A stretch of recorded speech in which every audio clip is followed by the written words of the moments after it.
Hello বন্ধুরা, সবাই কেমন আছো? আশা করি ভালো আছো। আপনাদের কাছে একটা ভিডিও পোস্ট করছি, যদি সঠিক মনে হয় সঠিক হবে, আর যদি মনে হয় যে বেঠিক তাহলে আপনারাই কমেন্ট করে জানাবেন এর কি করার ব্যবস্থা নেওয়া দরকার। ট্রেডমিলের মাদ্রাসামুখী বাজেটটা কেমন লাগলো পশ্চিমবঙ্গবাসীগণ? 600টি নতুন মাদ্রাসা হবে, অর্থাৎ আমার তোমার ট্যাক্সের টাকায় 600টি নতুন জঙ্গি তৈরির কারখানা তৈরি হবে। Shampoo.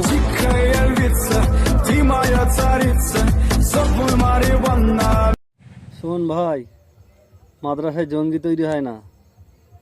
যারা গরুর গোবর, গরুর পেশাব যারা খায় তাদের মাথায় এইসব জিনিস ঘোরাফেরা করে। তোরা একবার মাদ্রাসায় গিয়ে দেখ, মাদ্রাসায় কত সুন্দর শিক্ষা দেয়া হয়, কিভাবে মানুষকে ভালোবাসে, কিভাবে মানুষকে কাছে টেনে নেয়, এইসবগুলো মাদ্রাসা থেকে শিক্ষা দেয়া হয়। তোদের মতো ওই অন্ধভক্ত না, গরুর মুত গরুর গোবর খেয়ে যা খুশি তাই ফেসবুকে পোস্ট করে দিচ্ছিস। শালা চুতিয়া কোথাকারে, চল বোকাচোদা। ভিডিওটা অন্য অন্য মুসলমান ভাইদের কাছে পৌঁছে দেওয়ার জন্য শেয়ার করে পাঠিয়ে দাও। আর ওই শালারে যদি কোথায় খুঁজে পাওয়া যায়, শালাকে কেটে একদম গঙ্গার জলে ভাসে গঙ্গার জলে ভাসিয়ে দেবো, নদীতে ভাসিয়ে দেবো।